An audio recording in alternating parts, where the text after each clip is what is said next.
और अब सीधे दुर्ग की ओर रुक कर लेंगे। छत्तीसगढ़ के दुर्ग से हमारे संवाददाता सुबोध तिवारी हमारे साथ सीधे जुड़ गए हैं।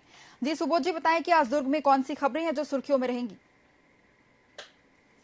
ये बड़ी बात है कि जिस तरीके से मौसम वैज्ञानिकों ने बदलाव की जानकारी दी थी, तो वह जिस तरीके से अभी बारिश हो रही है उस जानकारी के अनुसार से, तो मतगणना के बाद से 4, 5, 6 और आज 7 तारीख है, लगातार बारिश हो रही है सुबह शाम, और मौसम बिल्कुल बदला हुआ है। बस बुधवार की बात करें तो ट्विन सिटी यानी कि दुर्ग भिलाई में जिस तरीके से बारिश हुई और ठंडी हवाएं चली, तो शीतलहर की चपेट में लगभग आ गया था। हल्की बौछारें पड़ी थी, उसके बाद पूरे दिन कपकपी वाली हवाएं चलती रहीं। और एक बड़ी बात है कि शाम 4 बजे के आसपास लगभग ऐसा ही देखा जा रहा है कि रोज शाम 4 बजे के आसपास बारिश हो रही है, और उसके बाद रात से लेकर सुबह तक एकदम हाड़ कपा देने वाली ठंड आ रही है, लग रही है। और एक दूसरा, अगर इस मौसम की वजह से किसानों के बारे में बात करें तो किसानों को एक बड़ा नुकसान हुआ है। बताया जा रहा है कि दुर्ग जिले और आसपास के इलाकों में 6,000 हेक्टेयर से भी ज्यादा खरीफ की फसल जो धान है वह खेतों में सो गई है पानी की वजह से। अब हो सकता है कि अगर समय पर धूप नहीं निकला और या फिर फसलों को नहीं हटाया जा पाया, तो ऐसे में वो धान जो है अंकुरित हो जाएंगे। एक बड़ा नुकसान किसानों को हो जाएगा।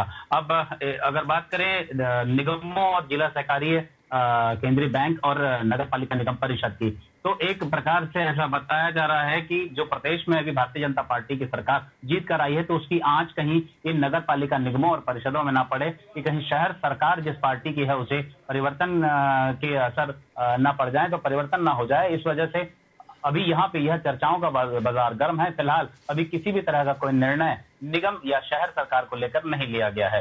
दूसरी बात, अगर बात करें तो जैसे ही भारतीय जनता पार्टी की सरकार सत्ता पे काबिज हुई है, हालांकि अभी मुख्यमंत्री और अन्य मंत्रीगणों के फैसले नहीं हुए हैं, बावजूद इसके जो विधायक हैं वो अपने अपने क्षेत्रों में अवैध जो चखना सेंटर हैं या अवैध जिस भी तरह के व्यापार चलाए जा रहे हैं उन्हें बंद कराने को लेकर उन्होंने कड़ा निर्णय लिया है। लगातार निगम प्रशासन के अधिकारियों के साथ बैठक ली, और जितने भी चखना सेंटर और अवैध अहाता चल रहे हैं उन पर बुलडोजर चलाने की कार्रवाई हुई है। बताया जा रहा है कि दर्जन भर से भी ज्यादा ऐसे अहाते जो कि दुर्ग और भिलाई के क्षेत्र में अलग अलग शराब दुकानों के अगल बगल चलाए जा रहे थे, उन पर बुलडोजर चलाने की कार्रवाई हुई है। और एक दूसरी बात है कि प्रदेश में सत्ता परिवर्तन के बाद 5 साल से लंबित भुगतान, जी हाँ, पिछले यानी कि प्रदेश में कांग्रेस की सत्ता आई थी, उसके पहले जो काम हुए थे लगभग 25 करोड़ के आसपास के निगम भिलाई के ठेकेदारों के द्वारा किए गए थे, उनमें से मात्र 10 करोड़ का ही भुगतान हुआ था। अब 15 करोड़ के भुगतान के लिए अब वे ठेकेदार निगम के चक्कर लगाने लगे हैं अपने अपने अपने विधायकों के साथ, कि कहीं